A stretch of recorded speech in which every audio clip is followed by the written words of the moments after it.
अस्सलाम वालेकुम गाइस, मैं हूं आपका दोस्त सलमान। उम्मीद है आप सब खैरियत से होंगे। गाइस, मेरा आज का मौजू है why study in UK. International students ऐसी क्या वजह है जिसकी बेसिस के ऊपर यूके को प्रेफर करते हैं, और यूके ऐसे क्या क्या बेनिफिट्स हैं जो इंटरनेशनल स्टूडेंट्स को प्रोवाइड करते हैं। तो सबसे पहले गाइस डिपेंड करता है आपकी रीजन की लोकेशन के ऊपर। डेस्टिनेशन को हमेशा इंटरनेशनल स्टूडेंट्स जो है वो एनालाइज करते हैं सबसे पहले, या तो एजुकेशन क्वालिटी की बेसिस पे, या पार्ट टाइम वर्क अपॉर्चुनिटीज़ की बेसिस पे, या उनके कोई रिलेटिव्स वगैरह अगर रहते हों तो उसकी बेसिस के ऊपर। तो वैसे अमूमन पाकिस्तानी लोग आपको बहुत ज़्यादा नज़र आते हैं यूके में। तो एक तो ये प्रेफरेंस भी हो जाती है, वहाँ पे आपके जो सोशल सर्कल है आपका इजीली इंक्रीज़ हो जाता है, जल्दी इंक्रीज़ हो जाता है। इसके अलावा और ऐसी क्या पॉलिसीज़ हैं, ऐसी क्या प्रिविलेजेस हैं, ऐसी क्या फैसिलिटीज़ हैं जो यूके इंटरनेशनल स्टूडेंट्स को फैसिलिटेट करता है, प्रोवाइड करता है। तो आइए थोड़ा उसके ऊपर डिस्कस करते हैं। देखें, सबसे पहली बात तो ये है एजुकेशन क्वालिटी की। यूके में एजुकेशन क्वालिटी आपको बहुत अच्छी मिलती है। अगर आप हिस्ट्री से ही देखें, जो आपकी इंडस्ट्रियल रेवोल्यूशन स्टार्ट हुई थी वो आपकी यूके में ही हुई थी, यूनाइटेड किंगडम में। और इसके अलावा जितनी भी यूनिवर्सिटीज़ हैं, इंस्टीट्यूशंस हैं, उनकी बात करें अगर स्टार्ट से ही, तो वहाँ पे हिस्ट्री से आपको आइडिया हो जाएगा कि एजुकेशन क्वालिटी के एस्पेक्ट से जितनी भी इंस्टीट्यूशंस हैं उनकी क्या क्यूएस में रैंकिंग आती है, किस तरह की रिसर्च है, और उनका सारा फोकस जो है वो आप एजुकेशन क्वालिटी और रिसर्च के ऊपर होता है यूनिवर्सिटीज़ का। फिर इसी वजह से रसल ग्रुप की यूनिवर्सिटीज़ जो हैं वो टॉप वर्ल्ड रैंकिंग्स में आ जाती हैं, लाइक यूएस रैंकिंग होगी आपकी। और इसके अलावा चाहे आप लॉ की बात कर लें, चाहे आप बिज़नेस की बात कर लें, चाहे आप इंजीनियरिंग की बात करें, तो स्टूडेंट्स की जो मोस्ट प्रेफर्ड डेस्टिनेशन है यूके उनमें से एक है। इसके अलावा प्रोसेस ड्यूरेशन जो यूके का है वो अप्रॉक्स 2 to 3 मंथ्स ड्यूरेशन का है। लाइक अगर आप किसी और कंट्री में अप्लाई करते हैं, यूएस को आप ले लें, कनाडा को ले लें, ऑस्ट्रेलिया को ले लें, तो यूएस में भी आपको 4-5 महीने लग जाते हैं, इससे कम भी लग जाते हैं। लेकिन आजकल वीज़ा का शेड्यूल जो है वो थोड़ा एक्सटेंड हुआ है, और ऑफर लेटर्स थोड़ा सा लेट आ रहे हैं। सिमिलरली फॉर कनाडा और ऑस्ट्रेलिया के भी तकरीबन 3 महीने इस तरह कुछ लग जाते हैं आपके। और जर्मनी का तो आइडिया है आपको, तकरीबन 6-7 महीने का, 6 to 7 मंथ्स ड्यूरेशन का प्रोसेस होता है। तो यूके का ये है कि अगर आपने सितंबर इनटेक के लिए जाना है तो आप तकरीबन 3 मंथ्स बिफोर जो है वो अपना प्रोसेस स्टार्ट करें, और आप सितंबर इनटेक के लिए इजीली जा सकते हैं। इसके अलावा यूके जो है वो उसका वीज़ा सक्सेस रेशो बहुत ज़्यादा है। लाइक अगर बाकी कंट्रीज़ की आप बात करें तो वहाँ पे इतना ज़्यादा वीज़ा सक्सेस रेशो नहीं है। यूके जो है वो इंटरनेशनल स्टूडेंट्स को बहुत ज़्यादा फैसिलिटेट कर रहा है। लाइक अगर किसी स्टूडेंट की लो प्रोफाइल भी है तो उसके पास काफ़ी ज़्यादा ऑप्शंस आ जाती हैं। थोड़ा बहुत आपके पास 5 years ड्यूरेशन तक का गैप है, उससे थोड़ा सा कम है, तो आपके पास यूके में ऑप्शंस आ जाती हैं। इसी तरह अगर आपने 2 years डिग्री प्रोग्राम किया हुआ है, आपके इंटरमीडिएट में कम मार्क्स हैं, तो यूके आपको फैसिलिटेट करता है। लाइक आपके 2 years प्रोग्राम की बेसिस पे आपको बैचलर्स में एंट्री दे देता है। और अगर आपने 3 years का प्रोग्राम किया हुआ है तो आपको पॉसिबिलिटीज़ होती हैं कि आपको ईयर 2 में एंट्री दे दे। इसी तरह अगर बीकॉम वाला स्टूडेंट है, उसने अप्रॉक्स 4 to 5 years का एक्सपीरियंस किया हुआ है, तो पॉसिबिलिटी है कि उसको डायरेक्ट मास्टर्स में भेज दें। इसी तरह अगर कोई ACCA का स्टूडेंट है जिसने F9 एग्ज़ाम्स तक दिए हैं, फिर उसके बाद वो OBU से जो है वो ऑक्सफोर्ड ब्रूक यूनिवर्सिटी से रिक्वेस्ट करता है डिग्री की, सर्टिफिकेट की, और जैसे उसको मिल जाता है तो उसकी डिग्री इक्विवेलेंट हो जाती है BS अकाउंटिंग एंड फाइनेंस की, उसको उसकी डिग्री मिलती है। उसके बाद वो क्या कर सकता है, मास्टर्स कर सकता है। इसी तरह F4 के एग्ज़ाम दिए तो आपको ईयर 2 में एंट्री मिल गई। F7 F8 के दिए तो पॉसिबिलिटी आपको ईयर 3 में एंट्री मिल जाती है। बैचलर्स ड्यूरेशन सिर्फ यूके में 3 years का होता है, एक बहुत स्पेशल बात है। और मास्टर्स ड्यूरेशन जो है वो 1 year का होता है सिर्फ। और अब रिसेंटली ब्रेक्जिट के बाद जो है यूके ने 2 years का पोस्ट स्टडी वर्क वीज़ा निकाला है। उसमें यह है कि जो इस समर के अंदर जितने भी ग्रेजुएट्स हो रहे थे उनको, और जो अब न्यू स्टूडेंट्स आएंगे, उनको 2 years का post study work visa grant किया जाएगा। लाइक अगर कोई मास्टर्स कर रहा है या बैचलर्स कर रहा है, UG for UG and PG, उसको 2 years का पोस्ट स्टडी वर्क वीज़ा मिलेगा। बट ये कि फाउंडेशन और डिप्लोमा वाले स्टूडेंट्स के लिए नहीं है। फाउंडेशन एक बहुत अच्छी ऑप्शन है लो प्रोफाइल स्टूडेंट्स की, जिसमें उनको इंग्लिश को इन्हेंस करने का टाइम मिलता है, उनको फील्ड से रेलिवेंट रिसर्च करने का टाइम मिलता है। और बहुत ज़्यादा स्टूडेंट्स ने जो है फाउंडेशन के बाद, चाहे वो अफ्रीकन कंट्री से भी कुछ स्टूडेंट आए थे, अगर आप उनके पॉइंट ऑफ व्यूज़ देखें, बहुत सारे स्टूडेंट्स के आपको देखने भी मिलते हैं इंटरनेट पे, तो वो फाउंडेशन के बाद उन्होंने डायरेक्ट बड़ी बड़ी MNCs में उनको पेड इंटर्नशिप्स मिली हैं, उनके टैलेंट की बेसिस पे उन्होंने इतना अपने आप को फ्लॉरिश किया। तो जैसे यूके में 1 ईयर का मास्टर्स ड्यूरेशन होता है तो तकरीबन 9 मंथ्स में आपका ख़त्म हो जाता है, ठीक है। 16 मंथ्स का आपको वीज़ा ग्रांट करते हैं। इसी तरह मास्टर्स में अब फर्दर 2 ईयर्स का मास्टर्स भी आ गया, उसमें आपको 1 ईयर की प्लेसमेंट प्रोवाइड कर दी जाती है। उसके अंदर जो है वो आप एक्सपीरियंस गेन कर सकते हैं एमएनसीज़ के साथ, ठीक है। आपको बहुत अच्छी ऑप्शन मिल जाती है फर्दर वाइट कॉलर जॉब की सर्च के लिए। तो प्रोबेबली ये जो 2 ईयर्स का पोस्ट स्टडी वर्क वीज़ा उन्होंने अनाउंस किया है, इसमें ये भी हो सकता है कि आपको आगे पीआर मिले, क्योंकि देखें यूरोप से जो अलग हुआ है, होपफुली उसके कंट्रास्ट में जो है एक अच्छी पॉलिसी निकाले, फॉरेन पॉलिसी, इंटरनेशनल पॉलिसी, तो एक ये बहुत अच्छी ऑप्शन आ जाती है। इसके अलावा यूके में वेज रेट बहुत अच्छा है, like approx 9 pounds per hour earn कर सकते हैं, और वीक में तकरीबन आप 5 डेज़ अर्न कर सकते हैं, 5 वर्किंग डेज़। और इसके अलावा आपको 20 आवर्स मिलते हैं पर वीक के 20 आवर्स पर वीक जो है वो आप अर्न कर सकते हैं। ये आपका यूके का लॉ है। तो अच्छी खासी सेविंग कर लेते हैं, लाइक आपकी नीड्स मीट हो जाती हैं, आपकी ट्यूशन भी काफ़ी हद तक मीट हो जाती है। और यूके की देखें एक और ख़ास बात भी है कि यूके स्कॉलरशिप आपको बहुत ज़्यादा प्रोवाइड करता है। लाइक ज़्यादातर यूनिवर्सिटीज़ आपको कम से कम 1500, 2000, 3000, 5000 पाउंड्स जो है वो आपको वेव करिए ट्यूशन फी में से। तो कनाडा की बात करें तो कनाडा में जो है वो आपको बहुत लिमिटेड मिलती है। अगर आपको 5000 कैनेडियन डॉलर्स तक भी मिले पर एनम, तो उसमें आप सोचेंगे आप क्या अपनी रिक्वायरमेंट्स को मीट कर सकते हैं, जबकि आपकी फ़ी ही जो है वो 14,000 कैनेडियन डॉलर्स कैट से लेके 20,000 कैनेडियन डॉलर्स पर एनम और अबव हो जाती है। तो ये एक अच्छी ऑप्शन आ जाती है आपके पास। इसके अलावा यूके में आप लो बजट में भी जा सकते हैं।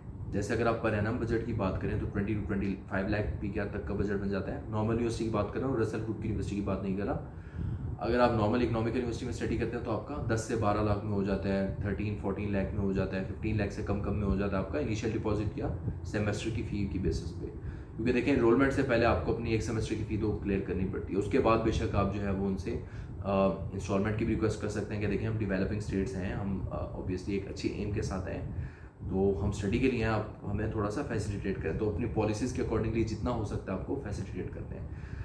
तो यूके में बहुत अच्छी ऑप्शंस आ जाती हैं आपके पास। इसके अलावा फॉर सपोज अगर आपका कोई रिलेटिव है वहाँ पे, क्योंकि देखिए वहाँ बहुत ज़्यादा पाकिस्तानी कम्युनिटीज़ आपको यूके में ही मिलती हैं, तो आपकी लिविंग जो बच जाती है। और अगर आप लंदन साइड पे नहीं रह सकते तो लंदन के नियरेस्ट आपको बहुत ऑप्शंस मिल जाती हैं लिविंग के लिए भी और यूनिवर्सिटीज़ की भी, जिसमें आप जो है पार्ट टाइम बहुत अच्छा वर्क कर सकते हैं। फिर आप आयरलैंड साइड पे चले जाएं, स्कॉटलैंड साइड पे चले जाएं, और इंग्लैंड वेल्स का तो आपको आइडिया ही है कि वहाँ पे एजुकेशन क्वालिटी के साथ साथ पार्ट टाइम वर्क अपॉर्चुनिटीज़ भी बहुत ज़्यादा हैं।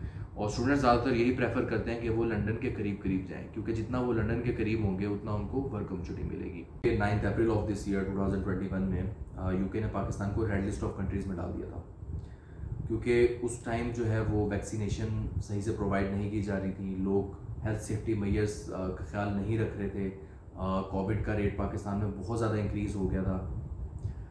तो लेकिन ये है कि ऐसी पॉसिबिलिटीज़ हो सकती हैं बिफोर सितंबर, क्योंकि देखें अभी गवर्नमेंट ने अनाउंस कर दी है आपके जो 40+ एज के लोग थे उनको भी प्रोवाइड कर दी गई हैं वैक्सीनेशंस, और अब जो 20 अबव हैं उनको भी प्रोवाइड की जा रही है वैक्सीनेशन।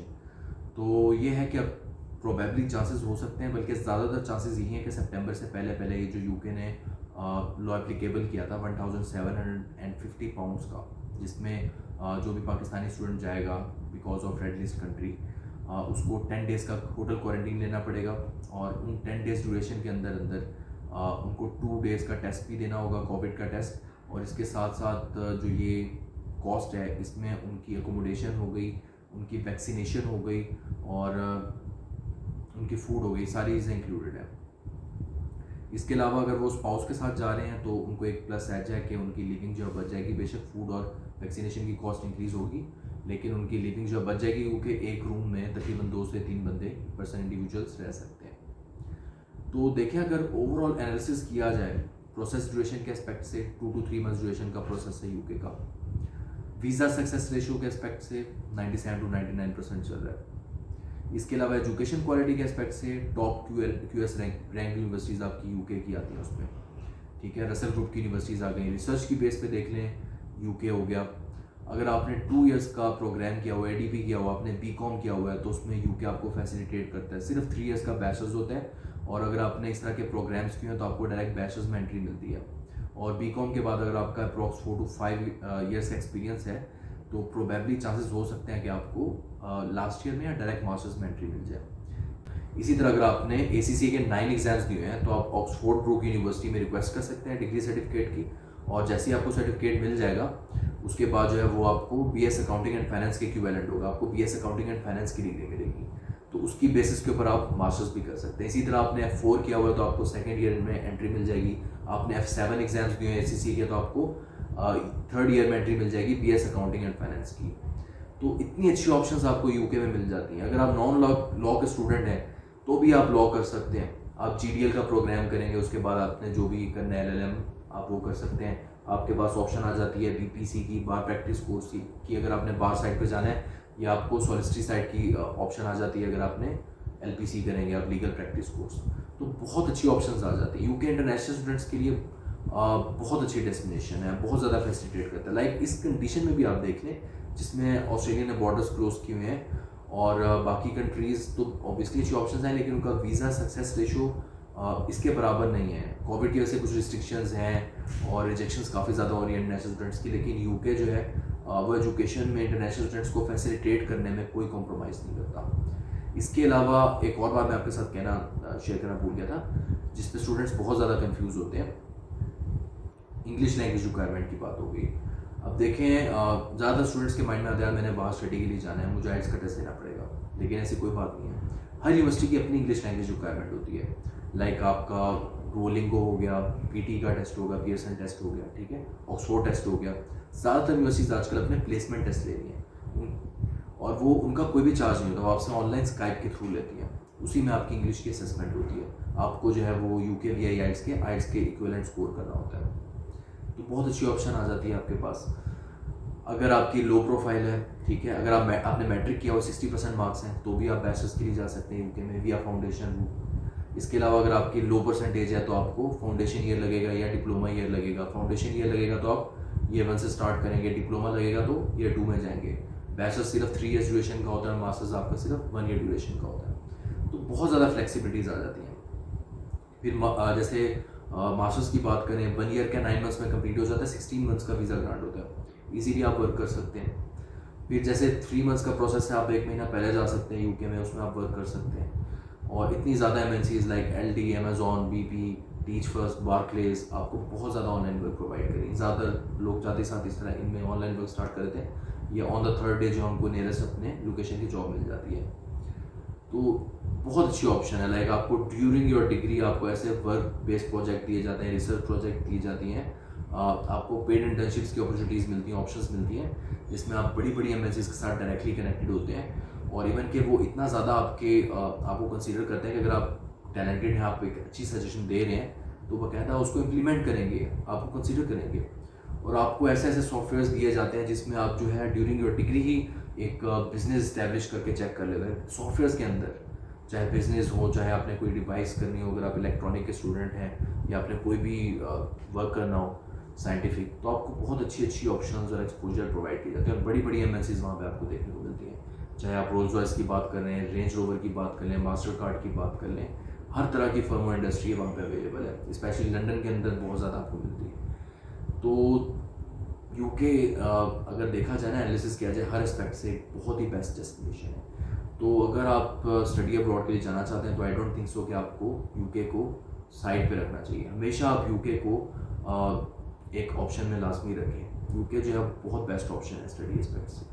अगर आपने स्टडी करनी है, आपने पार्ट टाइम वर्क अपॉर्चुनिटी करनी है, और तो अगर आप एनालिसिस करें ओवरऑल, तो अगर आप प्रोसेस ड्यूरेशन के एस्पेक्ट से बात करें, या वीज़ा सक्सेस रेशो के एस्पेक्ट से बात करें, या एजुकेशन क्वालिटी के एस्पेक्ट से बात करें, पार्ट टाइम वर्क अपॉर्चुनिटी के एस्पेक्ट से बात करें, और आगे सेटलमेंट के एस्पेक्ट से बात करें, तो UK is the best option you can go for. और ज़्यादातर स्टूडेंट्स जिनकी प्रोफाइल वीक है, परसेंटेज कम है, मैट्रिक में 60% बेशक लिए हुए हैं, इसके अलावा इंग्लिश लैंग्वेज जो है उनकी इंग्लिश प्रोफिशेंसी वीक है काफ़ी, और वो काफ़ी कंफ्यूज हैं कि हमें आइल्स करना पड़ेगा, अच्छा स्कोर करना पड़ेगा, इंग्लिश लैंग्वेज रिक्वायरमेंट्स काफ़ी हाई हैं उनके अकॉर्डिंगली। बट ऐसी कोई बात नहीं है, यूके आपको हर लिहाज से फैसिलिटेट करता है। इवन कि अगर आपके 60% मार्क्स हैं मैट्रिक में, you can go for bachelors या फाउंडेशन रूट, और अगर आपके इंटरमीडिएट में कम मार्क्स हैं तो आप फाउंडेशन रूट के थ्रू जा सकते हैं। फाउंडेशन में आपका तकरीबन 1 ईयर का आपको फाउंडेशन लगता है, उसमें आपकी इंग्लिश लैंग्वेज को इन्हेंस किया जाता है, आपके फील्ड से रेलिवेंट रिसर्च स्किल्स को इन्हेंस किया जाता है और आप फिर बैचलर्स में जाते हैं। और बहुत सारे स्टूडेंट्स उन्होंने अपने आप को फाउंडेशन ड्यूरेशन के अंदर फाउंडेशन कोर्स में इतना अपने आप को फ्लॉरिश किया कि वो ईयर वन में जाते ही उनको बड़ी बड़ी एमएनसीज लाइक सीमेंस के साथ कुछ स्टूडेंट्स को पेड इंटर्नशिप्स ऑफर हो गई, कुछ को बड़ी बड़ी जर्मनी की एरोनॉटिक एमएनसीज में कंपनीज में पेड इंटर्नशिप्स या जॉब ऑफर हो गई during their degrees. Basically video बनाने का यही मकसद था कि अगर हमारे किसी भी पाकिस्तानी ने स्टडी अब्रॉड के लिए जाना है तो उसे यूके के जो जितने भी पॉजिटिव एस्पेक्ट्स हैं वो उसके साथ शेयर किए जाएँ। और बहुत सारे स्टूडेंट्स बेचारे जो लो बजट की वजह से, लो इंग्लिश प्रोफिशेंसी की वजह से या लो वीज़ा सक्सेस रेशो की वजह से कंफ्यूज हैं, तो उनके सामने भी यूके के पॉजिटिव एस्पेक्ट्स और ऑप्शंस एंड अपॉर्चुनिटीज़ शेयर कीजिए। तो दोस्तों, अगर आपको मेरी वीडियो पसंद आए तो ज़रूर शेयर कीजिएगा। एक बार आपका दोस्त सलमान फिर आपकी खिदमत में हाजिर होगा। अपना बहुत ख्याल रखिएगा। अल्लाह हाफिज़।